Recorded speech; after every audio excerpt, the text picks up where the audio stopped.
అధికార పక్షం తోలు తీస్తామన్న కేసీఆర్ వ్యాఖ్యలను తీవ్రంగా ఖండించారు సీఎం రేవంత్. తోలు తీస్తామన్న వారి నాలుక కోస్తామంటూ ఘాటుగా రిప్లై ఇచ్చారు.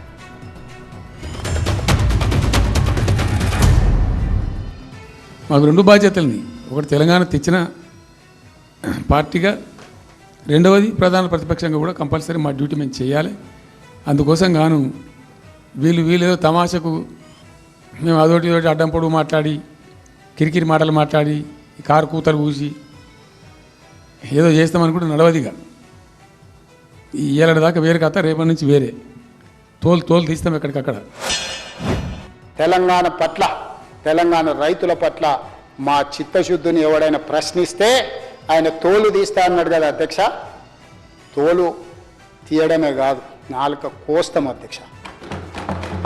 ఇంకేదైనా మాట్లాడు, ఇంకేదైనా విమర్శించు, మా చిత్తశుద్ధి, మా నిజాయితీ, మా నిబద్ధత పట్ల అడ్డగోలుగా మాట్లాడితే తోలు తీస్తా అన్న వాళ్ళ నాలుక కోస్తా అధ్యక్ష.